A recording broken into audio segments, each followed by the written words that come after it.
Bismillahirrahmanirrahim. Assalamualaikum warahmatullahi wabarakatuh. Untuk memberkati majlis kita, marilah kita mulakan dengan bacaan Ummul Kitab Al-Fatihah. Bismillahirrahmanirrahim. Alhamdulillahirabbil alamin. Arrahmanirrahim. Maliki yaumiddin. Iyyaka na'budu wa iyyaka nasta'in. Ihdinas siratal mustaqim. Siratal ladzina an'amta 'alaihim ghairil maghdubi 'alaihim waladdallin. Amin.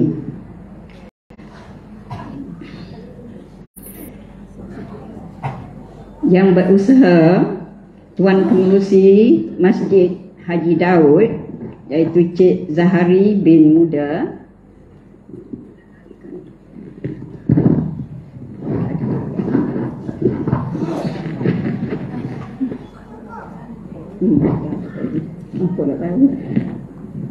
yang berusaha Tuan Pengerusi Masjid Haji Daud, Haji Zahari bin Muda, yang berbahagia Tuan Iman, Tuan Bilal, barisan AJK Masjid Haji Daud, muslimin muslimat yang dihormati semua. Majlis merakamkan juga selamat datang kepada tetamu yang diraih, iaitu Ustazah Asma Harun dan juga suaminya, iaitu Tengku Fadli Yang Mulia, Tengku Fadli bin Tengku Yahya.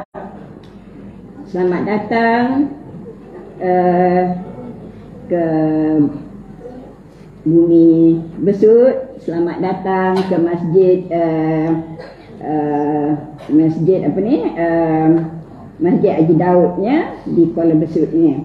Jadi sebelum kita mendengar kuliah yang akan disampaikan oleh Ustazah, marilah kita sama-sama mengangkat tangan merapat sembah kepada Allah Subhanahu Wa Taala kerana memilih kita semua di sini. Mungkin ada yang datang membawa hati yang sedang terluka, pulanglah dengan sekeping hati yang bahagia.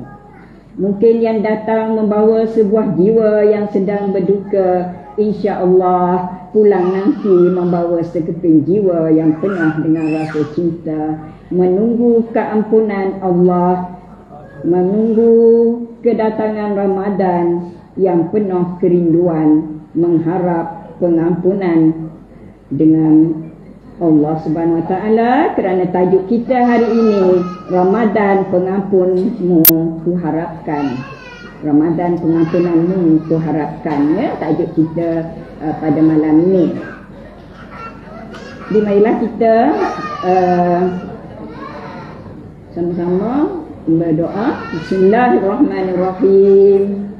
Allahumma ya Allah, Engkaulah yang mengetahui bahawa hati-hati ini telah berkumpul kerana mengasihi-Mu, bertemu untuk mematuhkan perintah-Mu. Eratkanlah hati-hati kami yang bersama-sama dalam majlis ini. Kekalkanlah kemesraan antara hati-hati kami dengan cahaya Rabbani-Mu yang tidak kunjung malap. Lapangkanlah dada-dada kami dengan limpahan iman, keyakinan dan keindahan tawakal kepadamu. Hidup suburkanlah hati-hati kami yang hadir ini dengan makrifat tentang-Mu. Jadikanlah kedatangan kami di sini untuk mengutip mutiara ilmu sebanyak mungkin. Semoga kita mendapat benar-benar rindu dalam meraih keampunan Allah Subhanahu Wa Taala. Amin amin amin ya rabbal alamin. Untuk tidak melengahkan masa, saya nak memberitahu juga sedikit latar belakang Ustazah. Ustazah nak cerita sebenarnya. Tak boleh. Okey, mungkin disebabkan kita dah kenal, ya, siapakah Ustazah sebenarnya, ya. Jadi Ustazah sendirilah yang akan menceritakan latar belakangnya sedikit sebanyak. Jadi saya serahkan dengan segala hormatnya, ya, saya serahkan majlis ini kepada Ustazah untuk memberi tajuk yang diberi, iaitu Ramadan Pengampunanmu Ku Harapkan. Okey, dengan segala hormatnya dipersilakan Ustazah.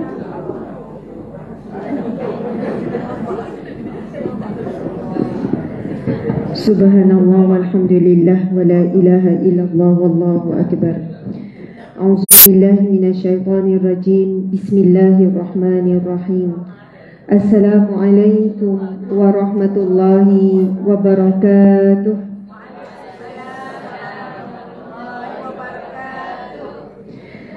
Subhanallah, sebelum tu sebenarnya boleh je nak buka penghadang tu.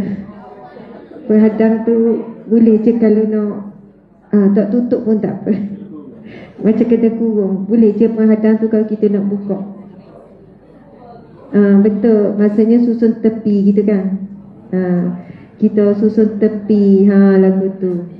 InsyaAllah tak ada masalah. Okey. Subhanallah, ni majlis baru ni deh. Baru tahun ni, tahun lepas. Nampak cat ada tangga lagi ni. Pertama kali. Baru sungguh ni kan. Tahun lepas tau. Ke orang kampung pun baru kali pertama hari. Siapa orang kampung sini? Akak tangan. Siapa orang kampung? Orang orang kampung. Masya Allah. Mana tiba ni orang KL ada ni? Memang dekat-dekat ni kan? Oh, Masya Allah. Kiki. Ada lagi tu muslimat boleh masuk sebelah kiri ni, boleh masuk. Ada muslimat boleh masuk sebelah kiri ni lagi dah. A'udzubillahi minasyaitonirrajim. Bismillahirrahmanirrahim. Terima kasih kepada penganjur Masjid Haji Daud Kampung Alu Teratai Kuala Besut Terengganu. Dia besut kita ni.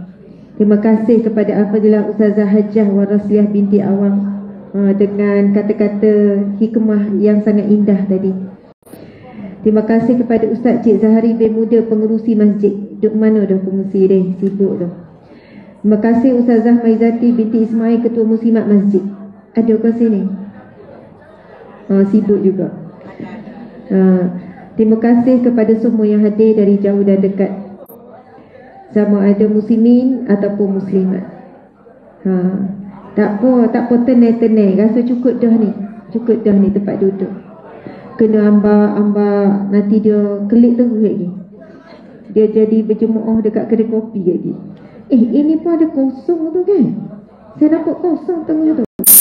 Rapat kasaf. Boleh rapat muslimat. Boleh rapatkan.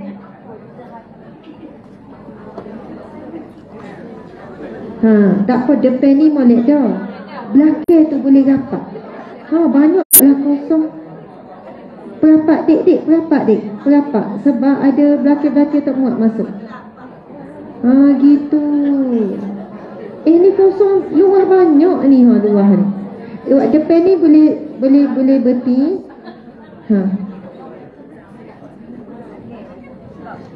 Dia saya. Dia saya nak gerak. Ada gapolah tu. Tengok kosong banyak ni sayanya. Sebab ramai lagi tu belakang. Ada kosong banyak. Dek adik-adik muda-muda banyak kosong tu. Masya Allah. Okey. Insya pukul berapa ni? Pukul 8:45 lebih kurang. Kita ni jangkaan habis pukul 11 kan? Tak apa kau? Boleh ya? Demo duduklah dah sampai pukul 11 pun nak kelik lah. Kalau pukul 9:30 pun kelik lah. Buat mana kata boleh tadi, duduk dah. InsyaAllah. Okey, Masya Allah, Alhamdulillah. Nanti bila azan tu, kita bagi laluan untuk azan. Bila azan bagi laluan. Okey, nanti gerak lah sikit-sikit tu dah. Ada kosongnya orang belakang. Okey, kita mula ya, insyaAllah. Bismillahirrahmanirrahim. Alhamdulillahi Rabbil Alamin. Segala pujian bagi Allah, Tuhan yang mentadbir sekalian alam. Ustaz tolong alih-alih deh. Ustaz kena duduk atas kursi ya sini. Senang sikit. Duduk atas kursi ya senang.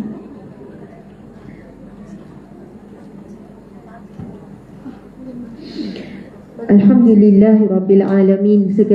Segala puji bagi Allah, Tuhan yang mentadbir sekalian alam. Wassalatu wassalamu ala asyrafil anbiya wal mursalin. Selawat dan salam buat junjungan agung Nabi Muhammad sallallahu alaihi wasallam. Kita selawat sikit Allahumma salli ala sayyidina Muhammad wa ala alihi wa sahbihi wa sallim. Allahumma salli ala sayyidina Muhammad wa ala alihi wa sahbihi wa sallim. Allahumma salli ala sayyidina Muhammad wa ala alihi wa sahbihi wa sallim. Allahumma salli ala sayyidina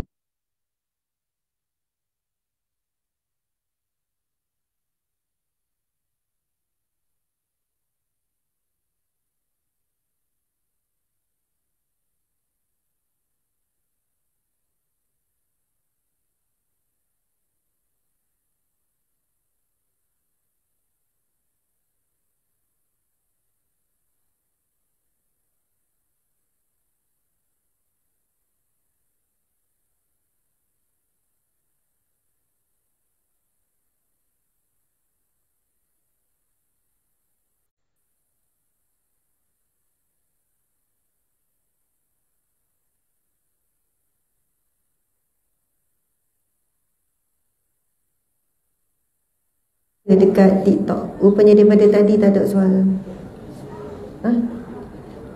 Sebenarnya senang pakai yang wire terus, bukan yang apa nama. Okey, harap-harap suara dekat TikTok tak ada. Nanti kalau tak ada, kita tutup je lah. Minta maaf deh orang TikTok. Sebab kita ada orang besut sini. Masya Allah, Alhamdulillah.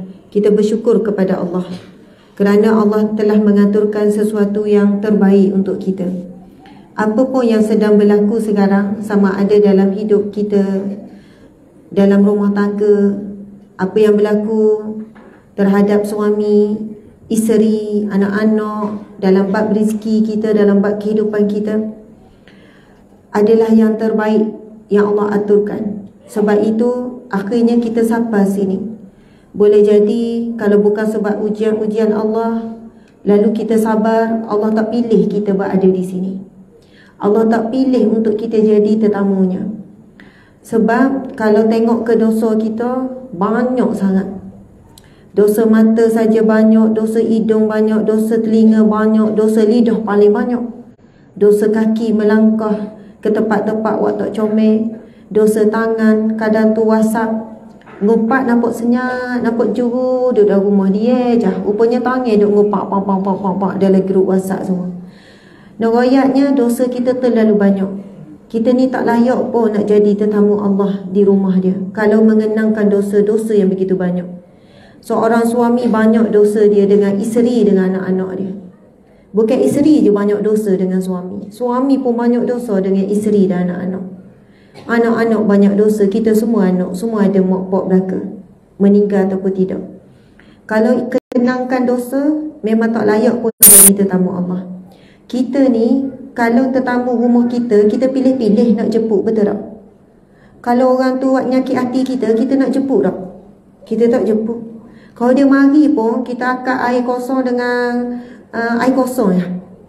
Sebab dia fitnah kita, dia buat nyakit hati kita. Kita menyakiti Allah berapa banyak dengan dosa-dosa maksiat. Tapi bapa Allah pilih kita untuk datang ke rumah dia. Nabi SAW bersabda, sesungguhnya tetamu Allah, iaitu mereka yang datang ke rumah Allah. Bila sebut tetamu Allah ni bukan merujuk kepada ke Mekah, ke Madinah saja. Mana-mana yang hadir rumah Allah, tetamu Allah. Nabi bersabda, barang siapa yang datang ke masjid, ke rumah Allah, maka Allah berhak memuliakannya. Maksudnya kita sekarang ni dapat ni jemputan ni bukan jemputan daripada pengurusi majlis masjid, daripada orang penganjur program. Memang betul lah Mereka yang mengajar, mereka yang jemput, mereka buat hebat. Tapi hakikatnya Allah yang jemput kita. Siapa berita kepada kita? Sedang molek pula sehat, sedang molek pula ada. Sebab ramai mana wak sehat, wak ada masa tapi tak mari. Terhalang dia untuk sapa dengan sebab-sebab yang lain.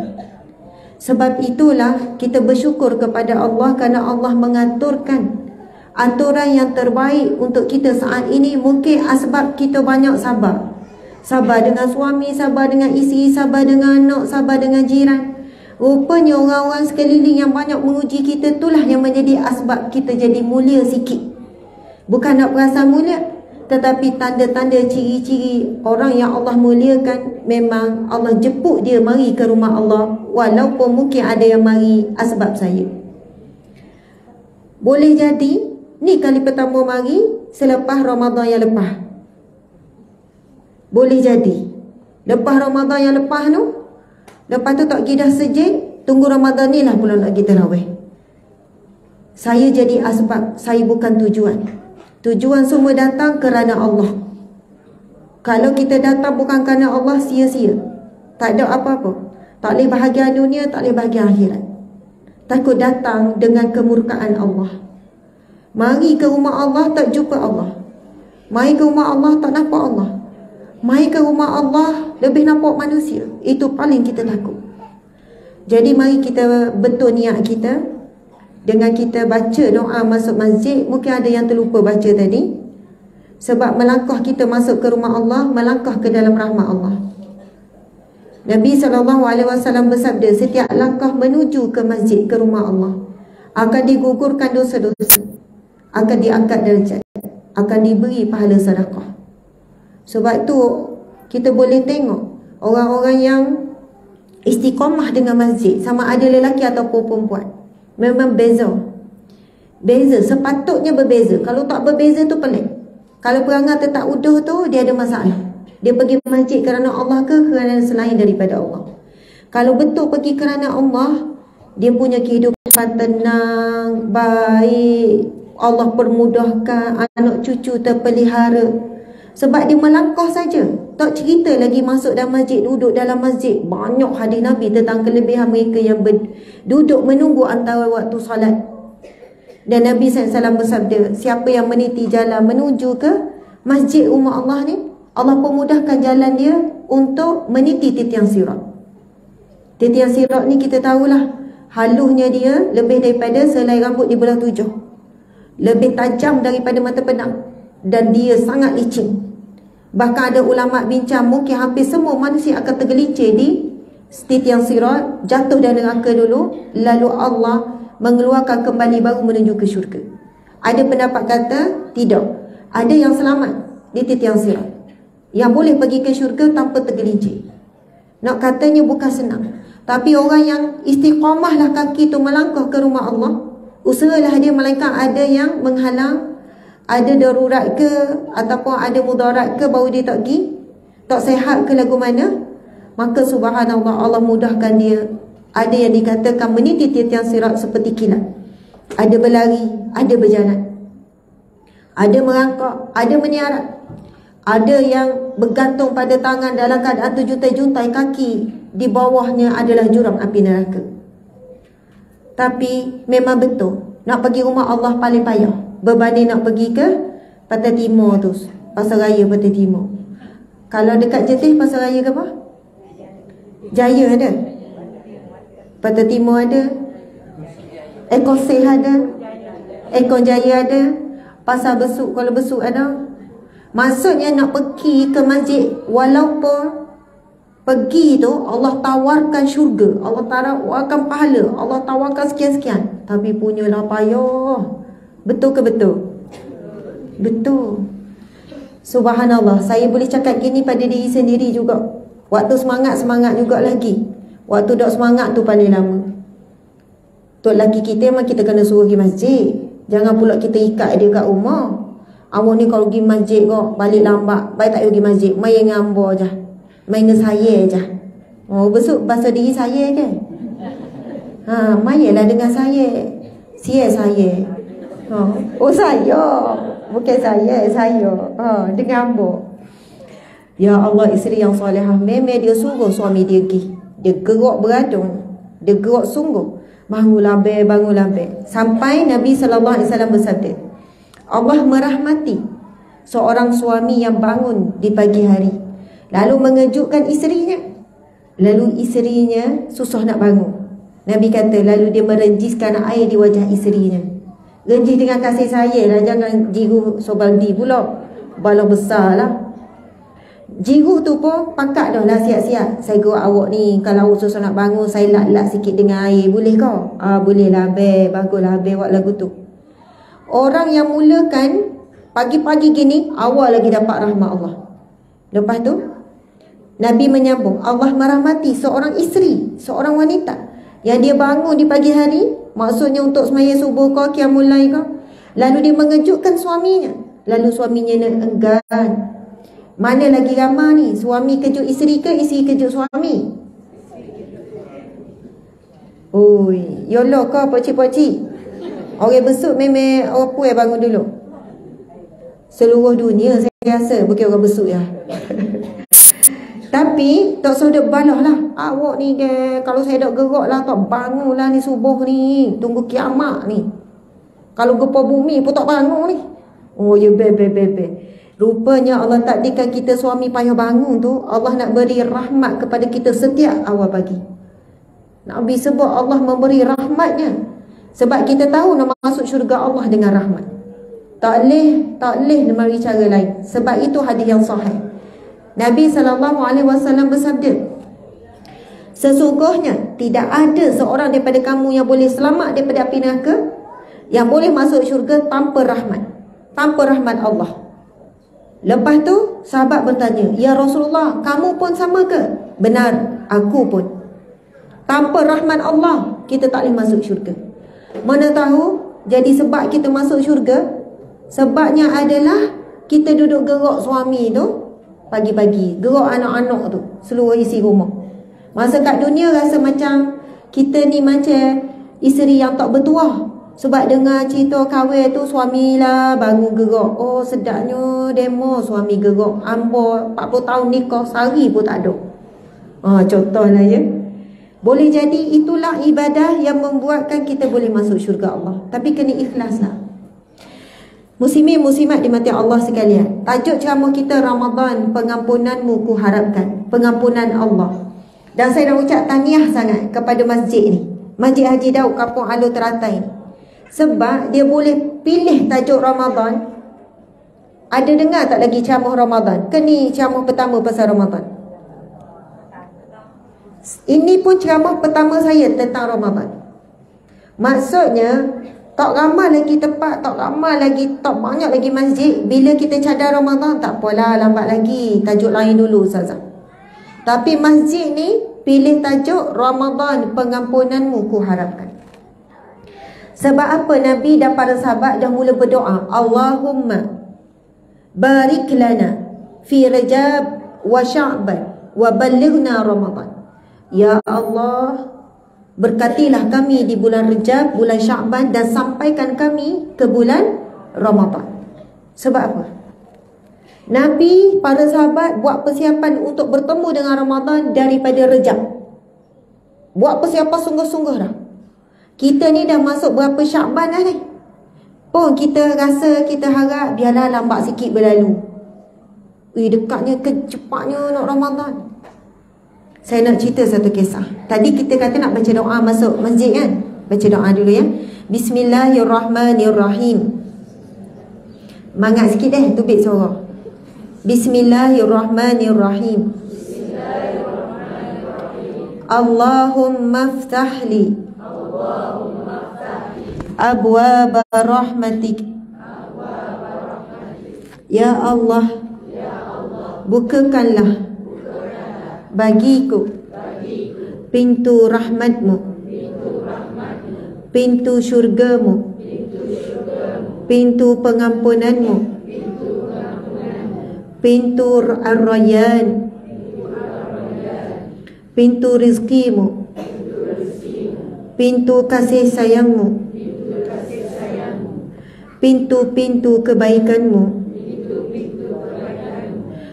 nawaitu i'tikaf fi hadzal masjid lillahi ta'ala. Amin ya rabbal alamin. Subhanallah, Allahu akbar. Muslimin muslimat sekalian, saya nak cerita satu kisah. Semalam kami pergi ziarah sebuah kematian yang sangat indah, iaitu almarhum Haji Hanifah bin Zakaria. Beliau adalah ayah kepada sahabat baik kami, Al-Fadil Ustaz Hazmi bin Hanifah. Sahabat baik sangat-sangat, rapat sungguh, sahabat seperjuangan yang membangunkan hijrah, membangunkan Yayasan Hijrah NGO Sabah Amalkan. Ayahnya meninggal pada petang Isnin baru ni. Hari ni hari Rabu. Hari ni Rabu ni. Petang Isnin meninggal mengejut aksiden. Inna lillahi wa inna ilaihi raji'un. Arwah ni dia punya mencintai puasa, mencintai puasa. Isnin kami boleh dikatakan tak pernah tinggal. Isnin kami je puasa, Isnin kami je puasa. Semalam saya pergi ziarah di Gua Musang. Malam tadi jumpa isteri arwah. Isteri arwah cerita, ayah ni dia basa, sebab saya panggil dia mak, suami dia arwah ni, anak-anak panggil ayah, saya pun panggil ayah sebab kami rapat. Ayah ni Isnin kami tak tinggal puasa. Walaupun tak ada makanan, air saja pun cukup. Walaupun sakit, walaupun dak rock, dalam sakit-sakit dak rock pun puasa juga. Masa hari ayah pergi tu, hari Isnin tu, ayah puasa sore, mak tak larat. Ayah bangun minum air, puasa. Allahu Akbar. Dan Allah ambil ketika dia sedang berpuasa. Mudah-mudahan berbuka di syurga. Ambil waktu petang, biasa tak pernah pun nak makan kuih. Tiba royak ke isteri, serah nak pergi cari kuih. Padahal tak pernah-pernah, tak adanya suka makan kuih, tapi nak jadi sebab. Keluar dengan motor, kena langgar kot belakang, terus berlaku pendarahan di kepala, meninggal. Tapi di tempat kejadian sempat proses mengucap syahadah. Ada orang sambut, orang pegang dan mengajarkan ucapan syahadah. Allahu Akbar. Orangnya pemurah, mesra. Orang muda pun suka, sampai orang muda pun ramai datang. Suka tolong orang susah, suka beri orang makan, buat makan, belanja orang makan, layan budak-budak. Dan pada hari Jumaat terakhir tu, dia belanja semua orang kat kedai makan sarapan tu, dia belanja semua. Dan Allah takdirkan sebelum dia nak pergi, hari Khamis sebelum, dan meninggal hari Isnin. Kami Jumaat, Sabtu. Hari Khamis sebelum, seluruh anak beranak, cucu cicit semua berkumpul. Sebab ada buat majlis doa selamat masuk rumah baru. Baru pindah masuk rumah baru, dia buat sungguh. Tetapi sehari sebelum, dia pesan pada anak yang duduk sama anak busu, selepas abah tak ada, ayah tak ada, jaga mak molek-molek. Dan berapa pesanan dia, macam dia dah tahu, dia dah sampai masa. Tapi yang saya rasa macam, ya Allah, memang benarlah hadis Nabi. Nabi bersabda, kamu akan mati dengan apa yang kamu cintai. Kita akan mati dengan apa yang kita cintai. Almarhum Hanifah bin Zakaria ini, dia sangat mencintai puasa. Allah ambil dia dalam keadaan berpuasa. Dan kita tahu orang yang berpuasa ni, sepanjang saat dia berpuasa, pahala gugur, dia ambil dalam keadaan bersih daripada dosa. Allahu Akbar. Sudah pasti orang yang sangat mencintai puasa, sangat menanti-nantikan bulan Ramadan. Sangat sukalah kalau sampai Ramadan, hari-hari boleh puasa. Allahu Akbar. Kita ni Ramadan berapa hari lagi? Dalam 20 hari. Lebih kurang kan? Lebih kurang dalam 20 hari lagi Ramadan. Tak ada siapa boleh jamin jumpa Ramadan. Boleh jadi kita mati esok. Boleh jadi tak bangun dah pagi besok. Ramai mana yang mati seminggu sebelum Ramadan, sehari sebelum Ramadan, 1 jam sebelum masuk Ramadan, 1 minit sebelum maghrib Ramadan. Ramai orang mati. Tapi kita ni, sebab rasa muda lagi, yakin sangat kita boleh bertemu dengan Ramadan. Bahkan boleh jadi orang yang mati sebelum Ramadan tapi dia sangat mengharapkan bertemu dengan Ramadan, dia dapat pahala Ramadan. Boleh jadi Allah beri dia bertemu walaupun di alam yang lain.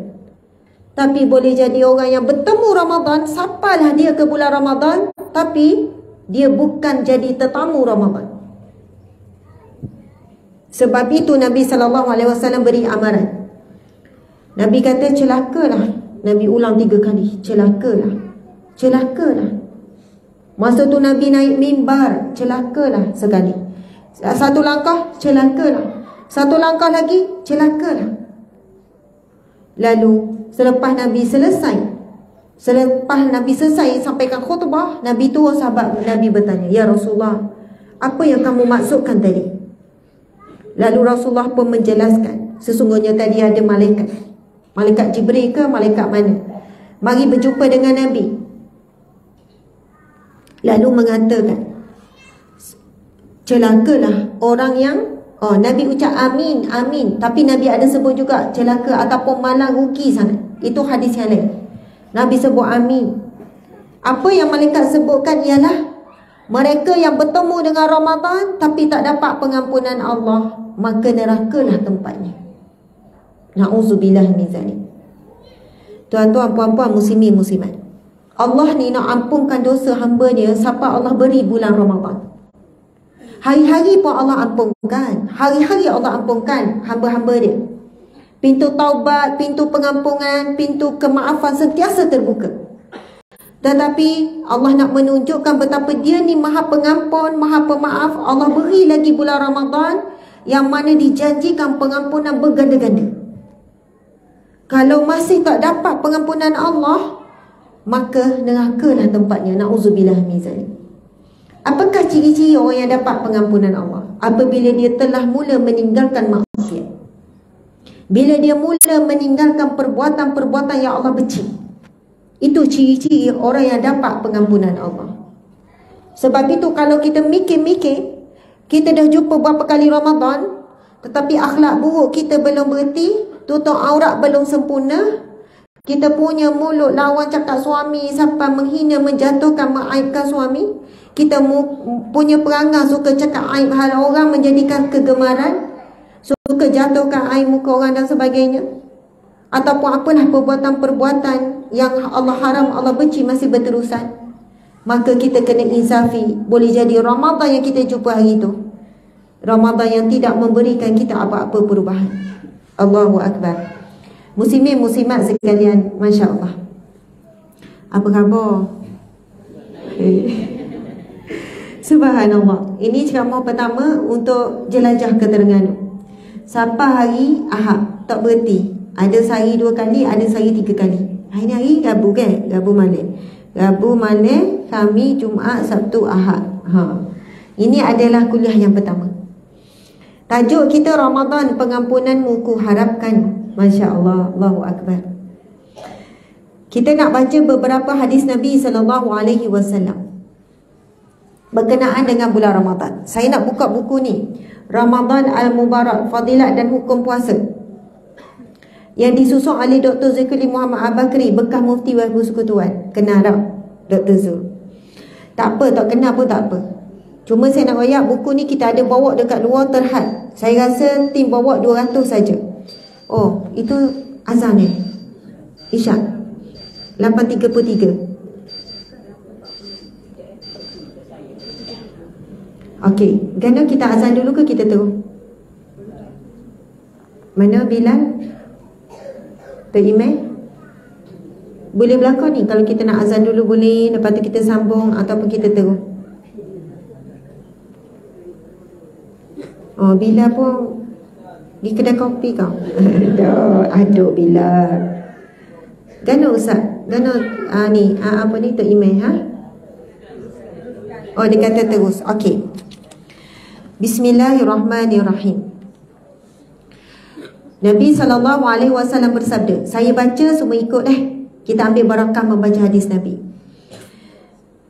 Qala Nabi, semangat Qala Nabi sallallahu alaihi wasallam, man qama Ramadan imanan wahtisaban ghufira lahu ma taqaddama min zambi sadaqa Rasulullah sallallahu alaihi wasallam. Kalau kita baca firman Allah, kita sebut sadaqallahul azim. Maha benarlah kata-kata Allah yang maha agung, yang maha mulia. Kita baca hadis Nabi, kita sebut sadaqa Rasulullah. Maha benarlah kata-kata Rasulullah sallallahu alaihi wasallam. Yang bermaksud, sesiapa yang melakukan ataupun yang menghidupkan Ramadan dengan penuh keimanan dan mengharapkan ganjaran serta keampunan, akan diampunkan buatnya dosa-dosa yang terdahulu. Allahu Akbar. Muslimin muslimat, antara perkara yang paling mahal dalam hidup kita adalah apabila kita diampunkan Allah segala dosa-dosa. Untuk menjanjikan bahawa kita tak buat dosa, mustahil. Mesti kita ada dosa. Kita tak terlepas daripada dosa. Dan perkara yang paling berharga dalam hidup kita bila kita dapat pengampunan daripada Allah Subhanahu wa taala. Dan Allah sediakan satu bulan namanya Ramadan. Ramadan ini penghulu segala bulan, penghulu segala hari. Hari apa? Hari Jumaat penghulu hari. Sebaik-baik hari, hari Jumaat. Sebaik-baik bulan, bulan Ramadan. Sebaik-baik malam, malam Lailatul Qadar. Masya Allah. Semua ni yang kita sebut ni, dia berkait dengan Al-Quran. Al-Quran ni bila nak diturunkan kepada sebaik-baik Nabi. Nabi apa? Nabi Muhammad sallallahu alaihi wasallam. Diturunkan oleh sebaik-baik malaikat. Malaikat mana yang menjadi perantaraan wahyu Al-Quran? Malaikat Jibril. Diturunkan pada sebaik-baik malam. Al-Quran diturunkan pada malam Lailatul Qadar. Itu jelas dalam surah Al-Qadr menjelaskan, inna anzalnahu fi Lailatul Qadr. Sampailah, saya takut saya salah, tak pelacak. Macam mana? Bismillahirrahmanirrahim. Inna anzalnahu fi Lailatul Qadr. Sekejap, Lailatul ke Lailatul Qadri khairum min alfi syahr. Tanazzalul malaikatu warruhu fiha min kulli amr.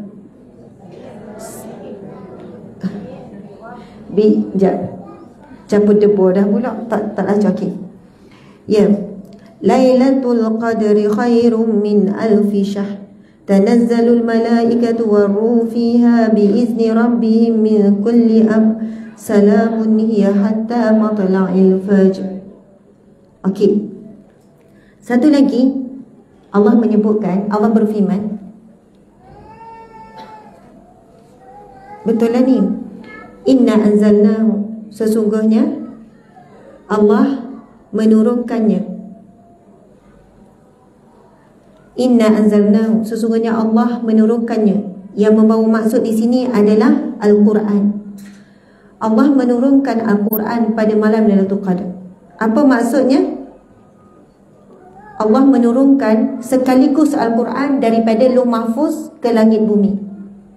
Kemudian dalam tempoh 23 tahun Allah menurunkan berperingkat selama 23 tahun. 13 tahun di Mekah, 10 tahun di Madinah. Boleh ingat tak ni? Sebab kalau kita belajar sirah, Al-Quran turun dalam tempoh 23 tahun. Sepanjang Nabi jadi Nabi 23 tahun. Nabi start jadi Nabi umur 40, sampailah umur 63. Sepanjang 23 tahun Nabi menerima wahyu Al-Quran secara berperingkat daripada ayat pertama sampai ayat terakhir. Tetapi Al-Quran turun sekaligus pada malam Lailatul Qadar, daripada Lauh Mahfuz ke langit bumi. Kemudian daripada langit bumi beransur-ansur melalui malaikat Jibril. Jadi Allah pilih malam Lailatul Qadar sebaik-baik malam pada sebaik-baik bulan, iaitu bulan Ramadan. Sebab itu bila tiba bulan Ramadan, para alim ulama sendiri mengurangkan semua aktiviti-aktiviti untuk memberi tumpuan kepada Al-Quran perkara nombor 1 di bulan Ramadan. Sebab itu saya ada jumpa ada orang bila sampai bulan Ramadan dia ambil cuti hijau. Dia ambil cuti tanpa gaji. Sebulan dia cuti tak pergi hijau bila bulan Ramadan. Dia ambil unpaid leave, orang kata cuti tanpa gaji, sanggup tak ada gaji. Golongan yang pertama, dia pergi jual pasar malam. Sebab utun nego pasar malam bazar Ramadan berganda-ganda. Dia kata boleh buat simpanan untuk 12 bulan, setahun. Kalau nego pada bulan yang lain tak sama, bulan Ramadan berganda. Maksudnya dia bertambah-tambah sibuk di bulan Ramadan, tapi sibuk untuk menghimpunkan. Ni bukan nak beli orang nego ni, bukan. Tapi betul saya ada jumpa ramai juga yang ambil cuti tanpa gaji. Walaupun tak ada gaji tak apa, minta cuti. Dia beri tumpuan sepenuhnya di bulan Ramadan sampai boleh khatam Al-Quran 2-3 kali. Saya pernah jumpa seorang wanita bernama Haji Aziziah. Dia boleh khatam 3 hari sekali. 3 hari sekali boleh khatam. Lagu mana dia boleh buat 3 hari sekali? Maksudnya setiap kali waktu solat dia habiskan 2 juzuk. Jadi sehari 10 juzuk. 3 hari jadi 30 juzuk. 10, 10, 10, 30 juzuk. 3 hari sekali khatam. 3 hari sekali khatam. Saya jumpa depan-depan. Mula-mula orang cerita. Lepas tu saya pergi jumpa sendiri. Betul ke Haji Azizia? Umur 70 lebih. Betul lah. Tapi dia kata kadang lepas maghrib tak ada. Dia akan cover lepas isyak. Sebab maghrib dengan isyak tu pendek. Tak ada, tak sempat, dia akan habiskan selepas isyak. Dia akan kata makcik tak akan habiskan, tak akan tidur melainkan 10 juzuk, mesti selesai dulu saya. Mungkin kita kata, oh dah dia tak ada hijau gapo dah, tak ngaji Quran nak buat gapo. Tak semestinya. Walaupun ramai di kalangan kita tak jaga cucu, tak ada gapo, nak habis 1 juzuk sehari pun payah. Betul ke betul? Betul. Kecuali orang yang betul-betul nekat dan bersungguh-sungguh. Sebab itulah kita ni dah kena ada plan dah ni. Ada plan dah ni. Kena simpan dah niat, kena simpan dah nekat. Bulan Ramadan kali ni sekurang-kurangnya sekali khatam Al-Quran dengan baik. Ataupun ada kita nak nekat, kalau sebelum ni sekali khatam, tahun ni nak 2 kali khatam. Separuh dah habis, 10 hari tak awal dah habis. Kalau 10 hari tak awal, sehari ambil 3 juzuk je. Betul tak? Sehari 3 juzuk. 10 hari habislah. Lepas tu lagi 10 hari boleh habis. Sebab standby 10 hari kosong tu takut uzur ke, takut gapo tak sihat ke, ada tinggal-tinggal. Kalau kita baca kisah para sahabat, para wali Allah, memang kita tak tahu. Ada yang 1 hari boleh khatam berapa kali non-stop. Bahkan ada para ahli ulama menghentikan segala aktiviti, termasuklah kuliah-kuliah, sebab beri tumpuan kepada Al-Quran. Ini bulannya bulan dipanggil Syahrul Quran, bulan Al-Quran. Syahrul Sabr, iaitu bulan sabar. Syahrul Rahmah, bulan dapat rahmat. Allahu Akbar. Allahu Akbar. Nanti ada ni ujian di bulan Ramadan. Ujian apa? Ujiannya ngantuk bila baca Quran. Betul tak ni? Kita pun salah ke setan. Padahal setan dah kena ikat. Iza jaa Ramadan futihat abwabu jannah wa ghaliqat abwabu jahannam wa susilatus syayatin. Nabi SAW bersabda, apabila tiba bulan Ramadan, masuk je ke maghrib Ramadan, dibuka pintu syurga, ditutup pintu neraka, dibelenggu iblis dan syaitan. Masuk dibuka pintu syurga. Para alim ulama mengatakan pada setiap malam Ramadan Allah akan memilih di kalangan hambanya untuk dicatat sebagai bakal ahli syurga seramai-ramai. Dan Allah memadamkan nama-nama daripada ahli neraka untuk masuk ke syurga. Menyukarkan manusia untuk buat maksiat, dan Allah membukakan jalan-jalan kemudahan untuk melakukan pahala ibadah dan juga amal-amal soleh untuk ke syurga. Dan Allah belenggu syaitan, sebab syaitan boleh dibelenggu oleh Allah saja. Memaksud syaitan itu disusahkan untuk menghasut, untuk merosakkan manusia. Tapi ada manusia, dia dah ada sifat syaitaniyah. Syaitan dibelenggu, dia dah pengganti syaitan. Sungguh ni. Ini memang alim ulama kata, bila ditanya, kenapa masih lagi ramai pelaku maksiat di bulan Ramadan? Masih lagi buat video TikTok seksi-seksi teruk-teruk, masih lagi buat ni, masih lagi buat maksiat, berzina dan sebagainya, masih buat di bulan Ramadan. Sebab apa? Apabila manusia itu dia dah ada jiwa kesyaitanan, jadi syaitan pun tak heran dengan dia. Syaitan pun rasa, lebih syaitan daripada aku ni. Dia pula menghasut orang lain supaya tak semayang dan tak berpuasa. Ada banyak mana kedai makan nampak tutup kat luar, orang Melayu kita jual makanan, orang lelaki kau puan pergi makan senyap-senyap. Ramai mana di bulan Ramadan peniaga-peniaga di bazar tak solat maghrib, tak solat isyak. Maghrib tu sutuk sangat, niaga-niaga isyak. Isyak balik rumah ingat nak semayang, nak qada, tertidurlah dia. Sebab awal pagi nak kena pergi pasar, dah apa semua nak dapat sumber-sumber yang murah dan macam-macam. Dan hari ni orang tak puasa bulan Ramadan ramai sangat. Saya pernah ceramah di satu bank di Bandar KL. Bank ni, kalau saya sebut semua tahulah bank ni, kan saya sebut kena saman pula kan. Dan dia HQ bank. Bank ni bank paling glamour. Saya pergi dekat ibu pejabat bank ni di bulan Ramadan. Lepas tu saya ceramah Zuhur kan. Saya pun pelik, apa tak ramai. Dia kata, Ustazah, untuk maklumat Ustazah, di sini separuhnya orang Islam, tapi yang puasa sikit je, yang lain tu tak puasa. Mereka sedang makan kat kafe. Siang hari Ramadan di negara kita, bukan negara Mak Saleh ni, negara Islam. Saya kata biar betul, terbuka macam tu. Terbuka je Ustazah. Kalau saya tak percaya, saya pergi sekarang. Kalau yang perempuan kita bersangka bahawa dia uzur, tapi lelaki pun selamba je. Dekat bawah sana kalau Ustazah tengok, ada trak-trak food jual-jual. Pukul 10 pagi trak tu dah buat operasi. Bulan Ramadan pun orang Islam kita beratur beli, makan selamba je. Sampai saya rasa malu nak jawab kepada non-Muslim, tanya, bukan ni bulan puasa ke? Bukan kamu orang Islam puasa ke? Nak katanya kita rasa macam pelik kan? Macam ada ke orang tak puasa? Kurang-kurangnya puasa sebab nak beraya ni. Tapi memang ada. Yang datang jumpa saya, Ustazah, saya terkejut, saya baru kahwin dengan suami saya. Rupanya satu keluarga ni bulan Ramadan, mereka langsung tak puasa 1 bulan. Mak, ayah, adik-beradik, termasuk suami dia. Dan suami dia kata tak pernah puasa sepanjang membesar.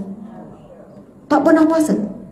Jadi mak ayah ni masuk berada macam hari biasa, tapi tak makan di khalayak ramai je. Dia kata bila saya masuk dalam keluarga ni, saya seorang yang puasa Ustazah. Suami saya pun tak puasa. Orang Melayu Islam kita dahsyat sangat. Na'udzubillah min zalik. Anak-anak kita diirisi bulan Ramadan. Kalau saya tak puasa, cuba sekali satu hari tak puasa, lama-lama tak rasa apa-apa. Tak rasa apa-apa. Tak rasa berdosa, tak rasa bersalah. Bukannya bila tak puasa terus jatuh lokang ke, terus aksiden ke, terus turun balik. Tak. Allah tangguhkan azab bagi umat Nabi Muhammad. Sebab itu permintaan Nabi kita. Ya Allah, tangguhkan azab untuk umatku sehingga nyawa dihukum. Sebab itu kita tengok ramai orang tak puasa, orang tak solat, yang seksi-seksi teruk-teruk, yang buat maksiat tapi boleh kaya raya, boleh bahagia, boleh sihat, boleh ada. Itu namanya istidraj. Na'udzubillah min zalik. Doa Nabi. Kalau Nabi terdahulu, kalau umat dia buat salah je, macam kisah umat Nabi Soleh tu, ada larangan pergi memancing menjala pada hari Sabtu tu, terus diturunkan bala apa? Jadi monyet. Allah tukar siapa yang menjala ikan pada hari Sabtu, hari larangan tu, jadi monyet. Nabi Lut diterbalikkan. Kalau umat terdahulu tak tunggu nyawa dihukum, memang turun terus bala. Tapi untuk umat Nabi Muhammad, Nabi diberi 2 doa. Nabi minta yang pertama, ya Allah tangguhkan azab kepada umatku sehingga nyawa dihukum. Sebab itu ada orang 40 tahun masih maksiat, 50 tahun, tapi kita tengok dia kaya raya senang lenang saja. Yang kedua, Nabi minta dengan Allah supaya Nabi diberi peluang untuk memberi syafaat pertolongan untuk umatnya di akhirat kelak. Allahu Akbar, Allahu Akbar. Muslimin muslimat mati Allah sekalian, saya nak baca sebahagian isi kandungan dalam buku ni. Nabi SAW bersabda, 5 keistimewaan pada bulan Ramadan. Hadis ni panjang, saya baca terus terjemahan. Umatku diberikan 5 perkara yang belum pernah diberikan kepada umat terdahulu. Nabi bersabda, umatku, siapa umatku? Kitalah ni umat Nabi Muhammad. Diberikan 5 kelebihan yang tidak pernah diberikan kepada umat terdahulu, iaitu semuanya berada di bulan Ramadan. Yang pertama, bau mulut orang yang berpuasa itu lebih wangi daripada kasturi di sisi Allah, bukan di sisi manusia ya. Janganlah pula kita dah masuk petai, gitu. Suami pun pesel, lepas tu bangun semula dah buat apa buat lagu tu. Kasturi Kasturi tu di sisi Allah, bukan di sisi manusia. Kalau mulut kita buat gini, lepas tu bau, kita pun macam pening nak musik, boleh bergigi, tak ada masalah, dengan niat untuk membersihkan dan untuk menghilangkan bau yang boleh mengganggu orang lain, dan kita sendiri pun terganggu. Baca Quran sikit, ya Allah, sesak nafas tu, bau nafas sendiri. Sungguh ni tak jadi makruh.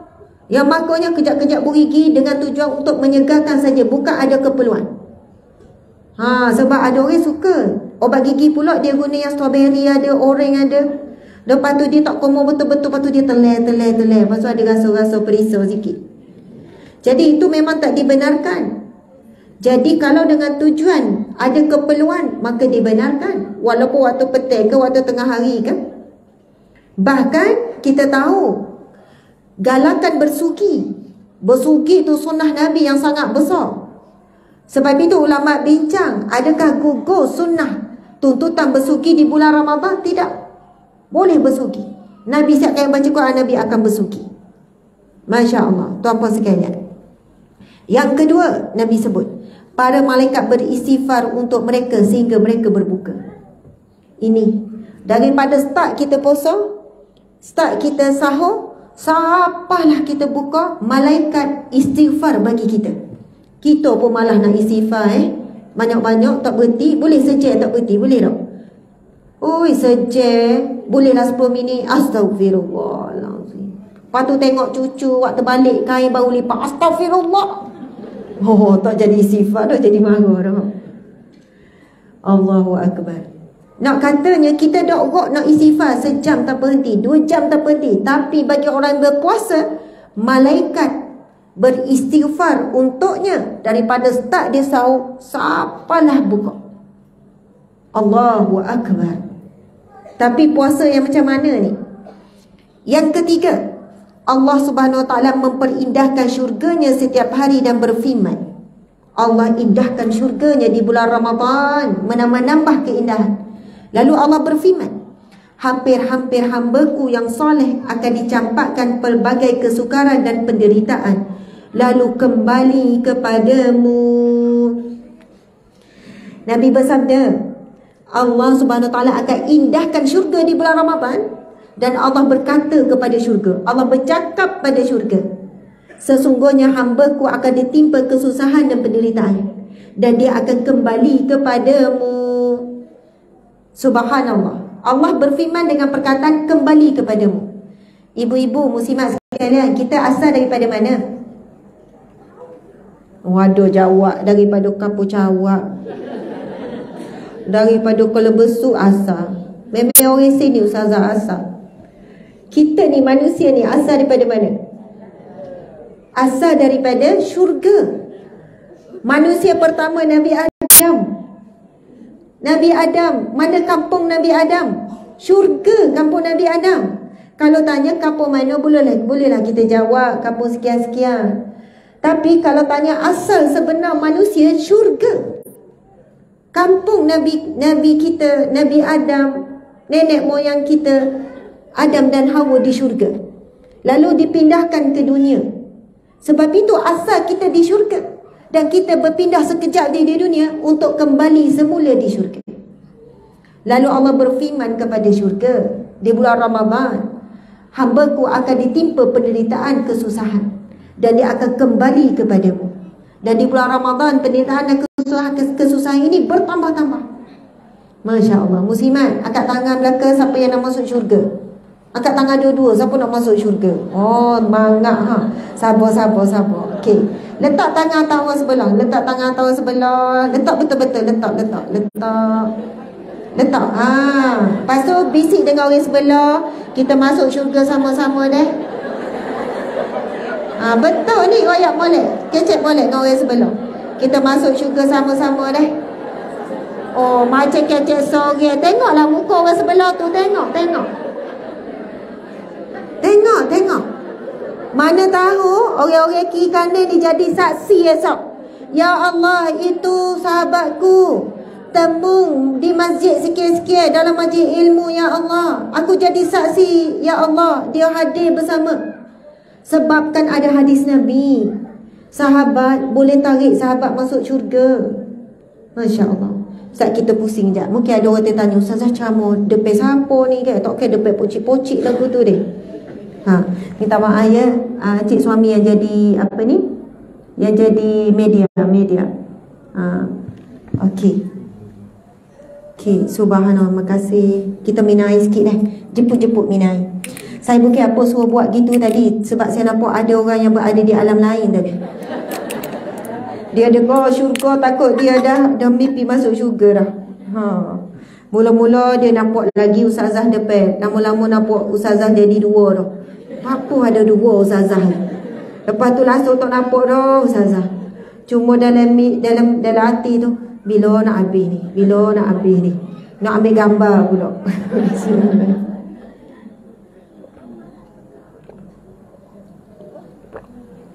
Okey, muslimat sekalian. Berapa dah tu kita sebut? Baru 3. Yang keempat, Nabi sebut kelebihan untuk umatku. Yang keempat, syaitan dibelenggu, tidak dibiarkan lepas seperti bulan yang lain selain daripada Ramadan. Dan yang kelima, Nabi sebut kelebihan umatku yang mana Allah beri di bulan Ramadan. Mereka akan mendapat keampunan pada akhir malam, iaitu orang yang beramal akan disempurnakan pahala amalan mereka setelah selesai mengerjakannya. Mengenai anugerah kelima ini, ada sahabat yang bertanya kepada Nabi SAW, Ya Rasulullah, apakah itu berlaku pada malam Lailatul Qadar? Baginda menjawab, bukan.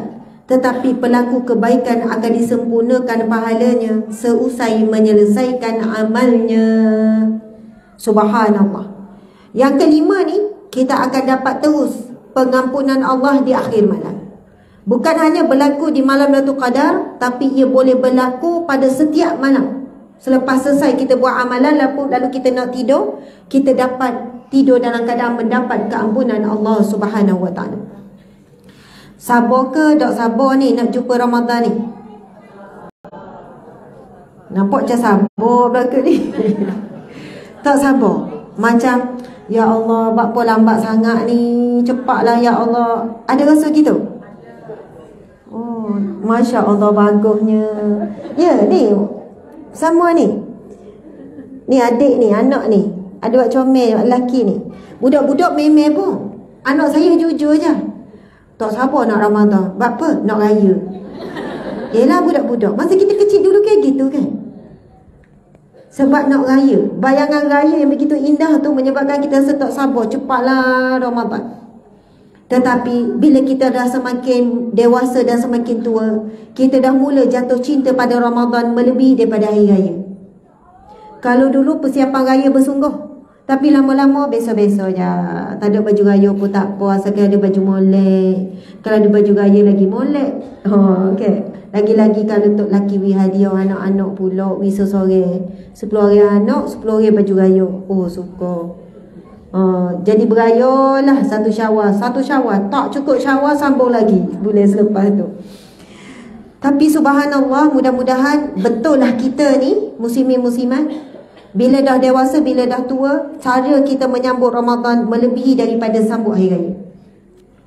Kalau dulu masa saya belajar di Mesir, orang Arab ni nak sambut Ramadan meriah sangat. Dia buat hiasan rumah, dia kemah rumah lebih daripada dia sambut raya. Raya macam tak raya. Lepas takbir, lepas tu makan ikan-ikan, tak ada raya dah. Hari kedua tu macam biasa. Macam tak raya langsung. Tapi bila nak sambut Ramadan, dia punya operasi ngemah rumah, pasang lampu, ahlan wa sahlan ya Ramadan, selamat datang Ramadan. Beria sangat nak sambut Ramadan mari. Kita pasang pelita, buat yah-yah rumah, ngemah-ngemah rumah tu sebab raya. Walaupun tak makan pun semangat tau. Panjat, sampai katak panjat. Macam lah orang nak naik kabak sampai katak tu. Kipas-kipas semua, lasir sama. Tapi cuba kita ubah untuk kali ini. Sehari, 2 hari, seminggu sebelum Ramadan 3-4 hari, kita ajak anak-anak nak operasi rumah. Sebab pemok ni lambat lagi kira raya dok nak sambut Ramadan. Lepas tu kita ubah suai sikit kedudukan kursi ke, supaya ada suasana baru. Lepas tu mungkinlah ada nak persiapkan sikit. Walau rumah kita sepik, beli salotip kejap. Bapa mak nak tanda ni. Ni kawasan mihrab, kawasan mak buat ibadah. Nanti bulan Ramadan, kalau mak tak nak pergi sebab jaga anak kecil-kecil, inilah tempat mak nak niat iktikaf. Ini memang ada perbincangan alim ulama. Bila wanita tak boleh nak pergi ke masjid untuk niat iktikaf, dia ada tanggungjawab di rumah, ada jaga cucu ke, ada jaga anak ke, jaga sekian-sekian ke, dia boleh menjadikan di tempat dia selalu solat, di tempat dia selalu ibadah, dia berniat iktikaf. Persoalan adakah diterima iktikaf dia? Maksud iktikaf ni kan berdiam untuk melakukan ibadah. Ada kata diterima, ada kata tidak sah. Tetapi mudah-mudahan didoakan dia dapat pahala iktikaf juga, walaupun tak sama iktikaf di masjid. Kita ni semua ada ruang kat rumah kita. Bilik tidur ada belakang deh, dapur ada belakang deh. Ke tak ada dapur? Makin kedai semua. Dapur ada cuma tak berasa sebab sibuk WhatsApp lah ni. Okey, lagi ruang tamu ada deh. Tapi tak banyak rumah yang ada ruang solat. Solat tu mana-mana boleh je lah, celah-celah. Situ boleh, sini boleh. Tapi kalau kita adjust sikit sebab Ramadan, siap kita pun belilah kain sikit, comel, buat kilat tu ke, lepas tu tepek, biar kosong depan. Sebab depan ni kita pun tak cat, nampak buruk sikit, biar kemah molek. Lepas tu belilah sejadah buat comel sekali mengikut kemampuan kita. Lepas tu mungkinlah cadar untuk Ramadan kali ni, pakai telekong baru ni nak masuk Ramadan ni. Habis tu telekong lama boleh bagi hadiah, molek lagi kan, wikok ke, ada orang susah, boleh bagi. Tak bazir. Kita nak masuk ni Ramadan ni, lepas tu beli minyak wangi, nanti pakai minyak wangi, duduk rumah je supaya kita rasa seronok. Lepas tu beli rehat molek ni, nak sambut Ramadan, target ni. Bila kita buat persiapan lagu tu, Allah nampak kita usaha, Allah nampak kita ni bersungguh-sungguh, Allah berikan kita kekuatan untuk istiqamah bulan Ramadan nanti. Boleh jadi boleh khatam 2 kali, 3 kali, insya-Allah. Amin. Amin. Boleh tak ni khatam Quran 1 kali? Insya-Allah. 2 kali? Masya-Allah. 3 kali? Astaghfirullah. Allahu akbar. Bukan senang. Kena ada semangat dan persiapan daripada awal lagi, dah pasal niat dah. Subhanallah. Seterusnya kita akan bacakan hadis Nabi SAW. Ia merupakan khutbah Nabi yang berkenaan dengan Ramadan. Masya Allah.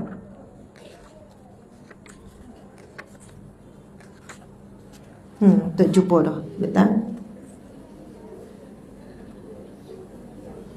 Kau tak jumpa kau habis hari. Ada khutbah Nabi tadi. Ke mana ke kitab ni?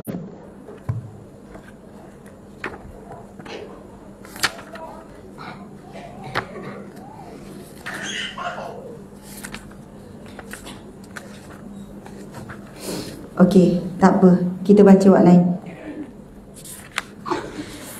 Allahu Akbar. Nabi SAW bersabda, daripada Abu Hurairah radhiyallahu anhu, beliau berkata, ketika Nabi SAW menaiki mimbar,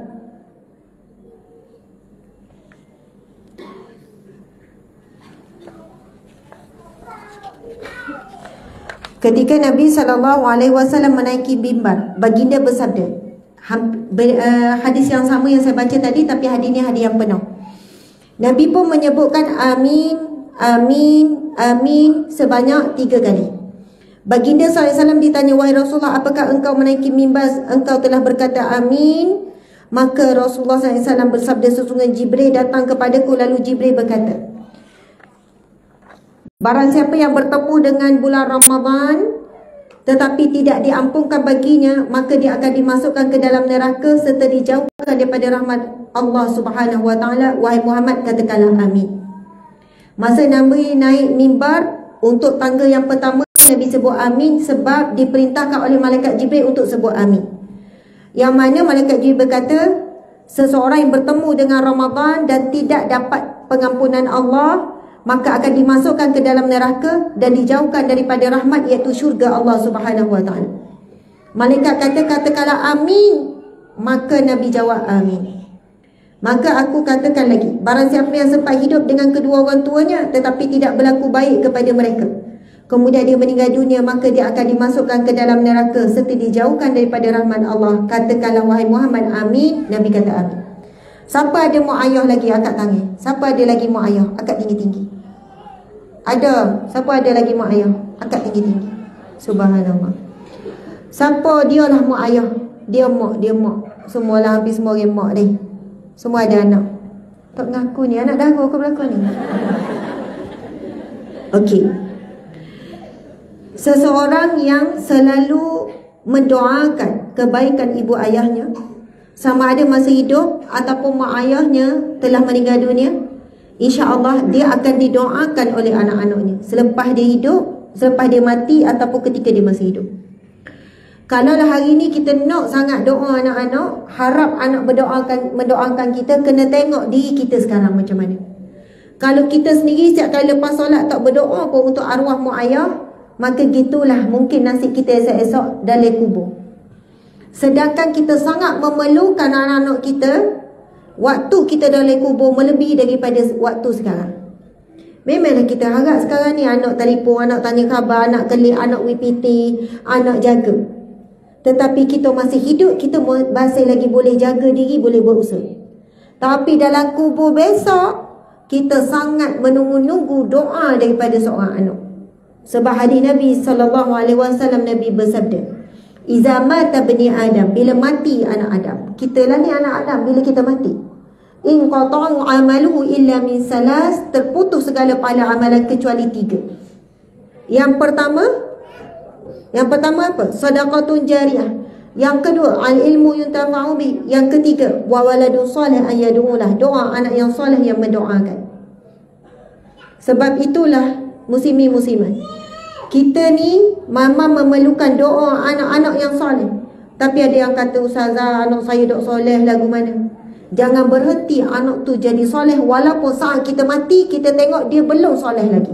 Semaya dok gisai dengan orang bukan-bukan.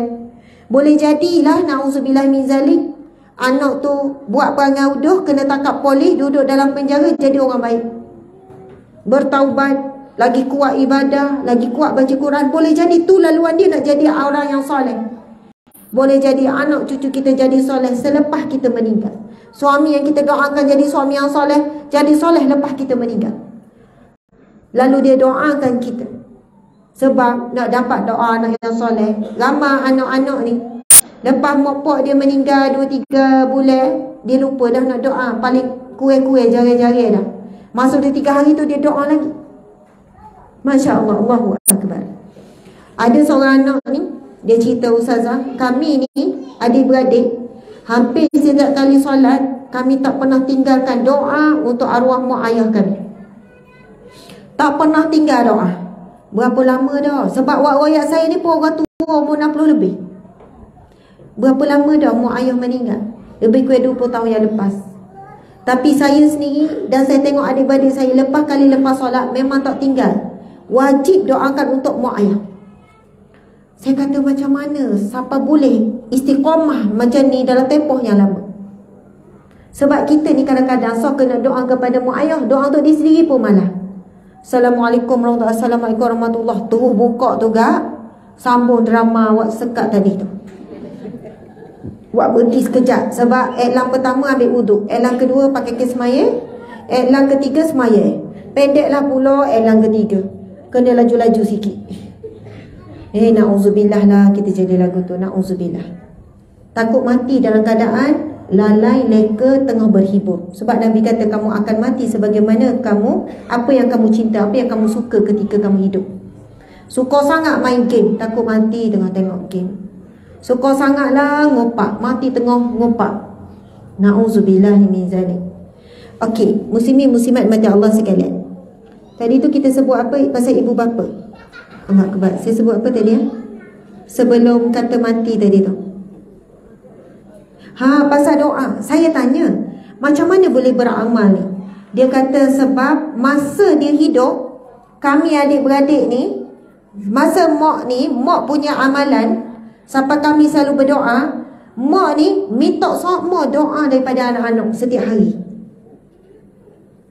Sekali-sekala, okey, anak kita telefon kita sebab nak doa. Assalamualaikum ma, ada gapo nak bekso ni ma, doa kita dah. Time dia memerlukan, dia telefon kita kan. Dia minta doa. Orang takut ni ma nak bekso ni, akhir semesta doa dah ma dah. Oh yalah, ma doa, ma buat solat hajat, jangan bimbang. Makasih ma. Assalamualaikum. Time dia dah habis bekso, dia hore-hore, ada dia telefon minta doa. Mungkin tanya khabar, ada lah.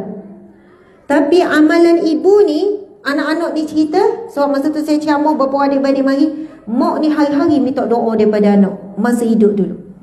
Kadang tu mak yang telefon, Assalamualaikum. Tapi zaman tu tak ada telefon. Boleh katakan contoh sekarang lah, sekarang. Kita sekali-sekala telefon anak, Assalamualaikum, buat apa? Ada tengah buat kerja assignment. Mak, ada apa mak? Tak ada apa, cuma mak nak minta doa je. Doa kemar Pak Po ma, kecek gini ma. Oh, anak sebab tak besok ma minta doa. Siapa ingat Pak Po ni ma, anak pun pakak dia beradik kelip belakang. Sebab macam ada tanda-tanda kematian. Sebab ma tak pernah buat lagu ni. Telefon abang-abang kakak, ma minta doa pelik. Dia lah minta doa husnul khatimah, mati yang baik. Padahal ma baru dengar ceramah Ustaz Asma. Tapi sungguh, bila kita selalu minta doa daripada anak-anak, tergiang kepada ingatan anak kita, mak minta doa, umi minta doa. Sebab kita latih anak kita berdoa pada kita daripada dia kecil. Ini ramai ada cucu ke, budak-budak ke bersih, tak ada dosa. Kalau kami memang suka minta doa anak-anak, lelaki anak kecil-kecil. Lepas maya kupuk, kan? Ada waktunya kita kumpul sebelum tidur, kami buat giliran setiap anak kena baca doa.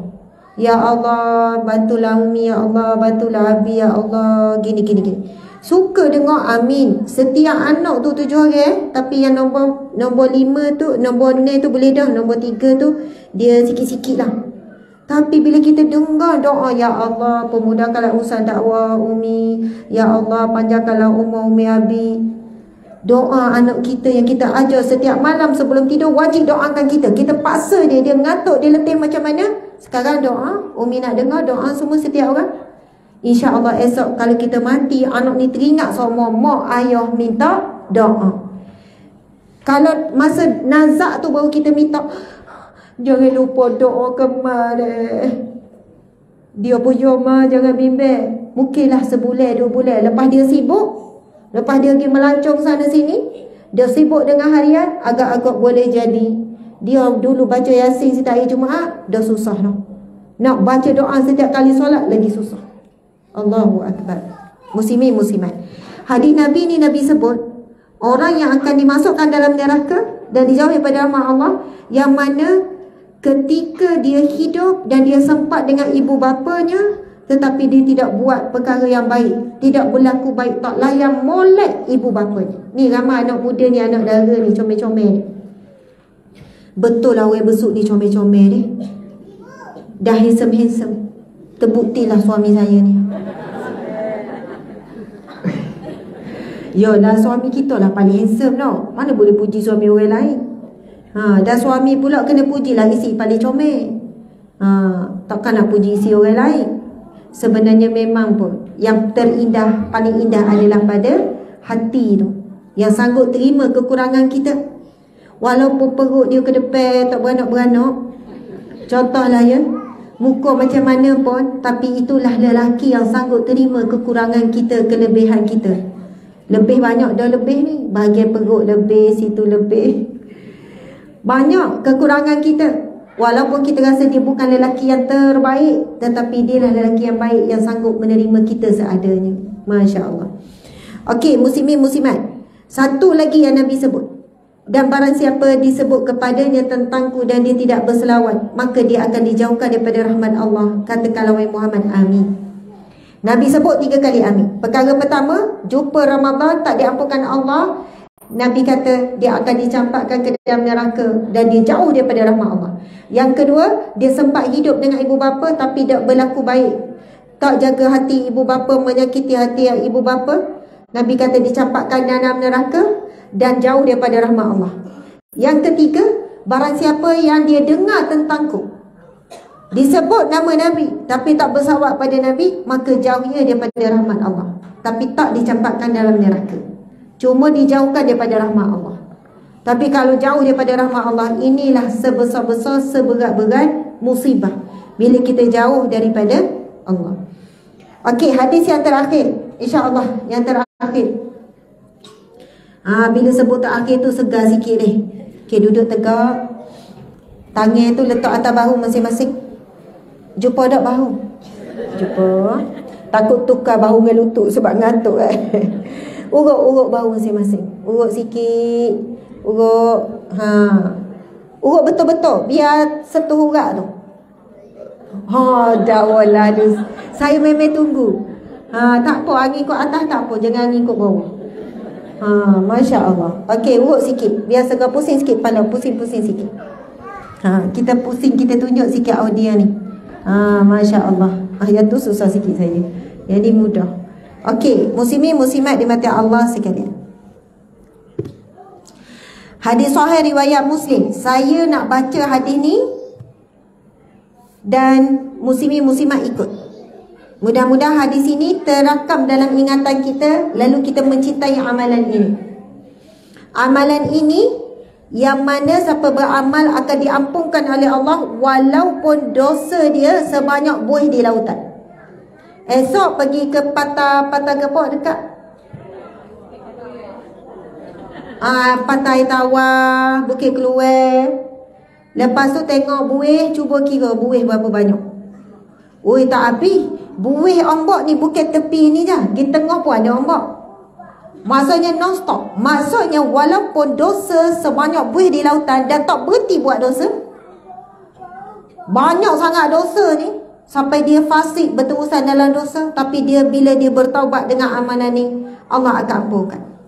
Kita akan baca dulu sama-sama hadisnya. Bismillahirrahmanirrahim. Man sabbaha Allah fi duburi kulli salati salasan wa salasina wa hamidallaha salasan wa salasina wa kabbarallaha salasan wa salasina fatilka tis'atun wa tis'una wa qala tamamal mi'ah la ilaha illallah wahdahu la syarika lah lahul mulku wa lahul hamdu wa huwa ala kulli syai'in qadir. Ghufirat khatayahu wa in kanat misla zabadil bahri.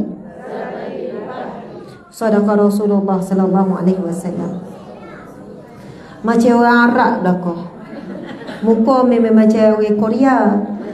Tapi bila baca hadis Nabi tu, mungkin boleh jadi ada dengan kita kali pertama dia lafazkan hadis Nabi. Wak besoknya dia dengar ustaz baca hadis Nabi, dia dengar ustazah. Sebab ramai yang kalau baca hadis Nabi dia terus baca terjemahan, dia tak baca matan hadis. Alhamdulillah. Sebab tu saya suka bila baca, saya minta jemaah baca sama-sama. Sebab hadis Nabi juga adalah wahyu daripada Allah. Melafaz dan membaca hadis Nabi juga dapat pahala. Okey, apakah maksudnya? Sesiapa yang bertasbih kepada Allah selepas solat sebanyak 33 kali. Tasbih, apa dia tasbih? Subhanallah. Dan dia bertahmid kepada Allah 33 kali. Apa dia? Alhamdulillah. Dan dia bertakbir kepada Allah 33 kali. Allahu Akbar. Hingga semuanya berjumlah 99. Dan baginda sempurnakan yang ke-100 dengan La ilaha illallah wahdahu la syarikalah lahul mulku wa lahul hamdu wa huwa ala kulli syai'in qadir. Nabi bersabda, maka kesalahannya, dosa-dosanya akan diampunkan Allah walaupun sebanyak buih-buih di lautan.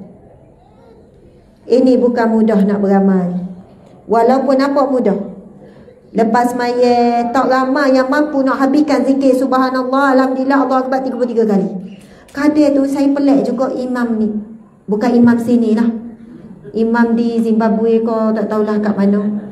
Bila dia zikir tu kan, kita baru 15 dia dah habis dah. Perasan tak? Tak, macam mungkin dia level lain kot.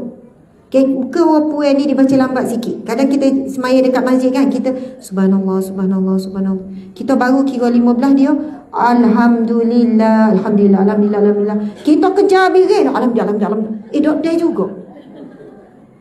Tapi ada imam, dia tenang-tenang je. Subhanallah, subhanallah, subhanallah, subhanallah. Subhanallah itu maha suci Allah. Alhamdulillah, segala puji bagi Allah. Kita semua itu kalimah memuji Allah. Cuba kalau orang puji kita, awak comel, awak comel, awak comel, awak comel, comel, comel, comel, comel. Kita kata nak puji ke nak gapo? Awak baik, baik, baik, baik, baik, baik, baik, baik, baik, baik, baik, baik, jom, jom. Kita kalau puji orang kan, comel lah, baik, dengan perasaan, betul tak? Kadang memuji Allah dengan ngatuk. Subhanallah, subhanallah, subhanallah, berapa dah subhanallah. Sebab itulah ganjaran ibadah zikir ini kalau dibuat dengan khusyuk, diampunkan Allah dosa walaupun sebanyak buih di lautan. Dan hadis Nabi yang lain, Nabi ada bersabda, subhanallah walhamdulillah tamla'u ma bainal ardi was samawati. Pahala yang Allah akan berikan kepada orang yang ucap subhanallah alhamdulillah akan memenuhi antara langit dengan bumi. Langit ni tak ada manusia boleh sapa. Tempat para malaikat, tempat roh-roh para nabi ni, langit ni. Waktu kita nampak awan, langit atas lagi tu, tak tahu mana. Nak kata betapa banyaknya pahala subhanallah walhamdulillah, Allahu akbar.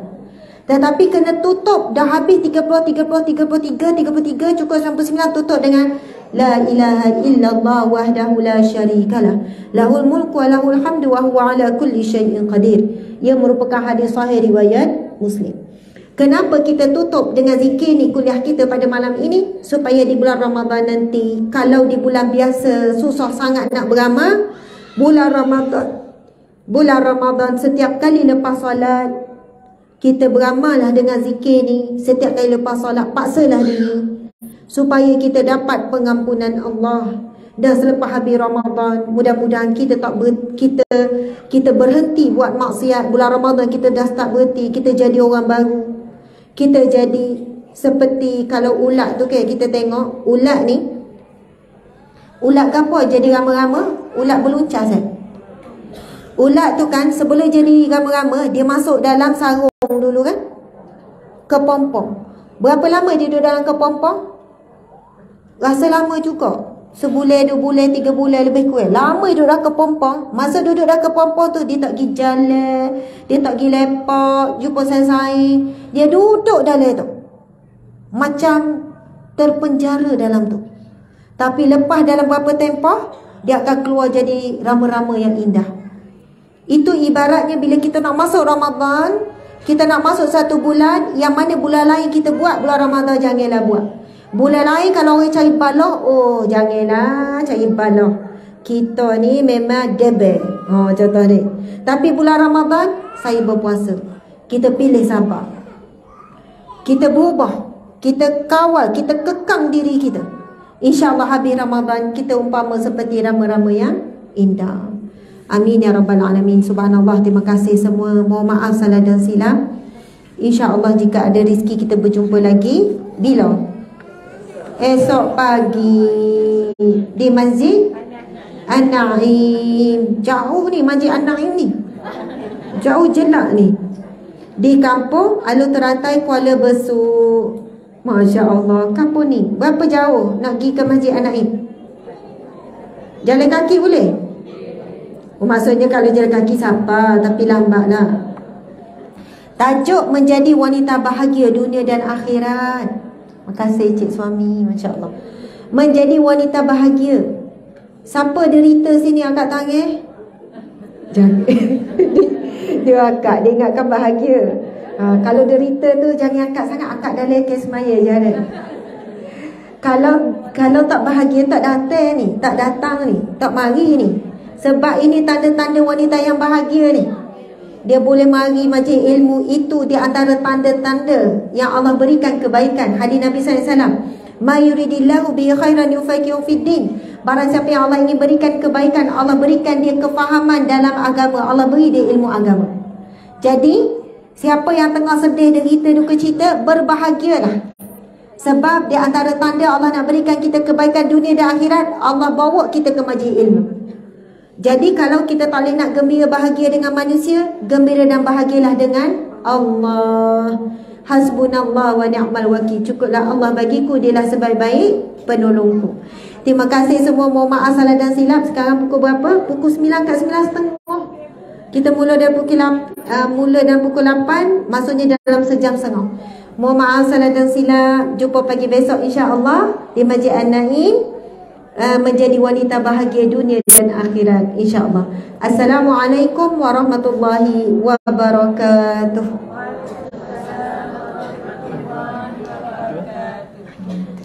Terima kasih.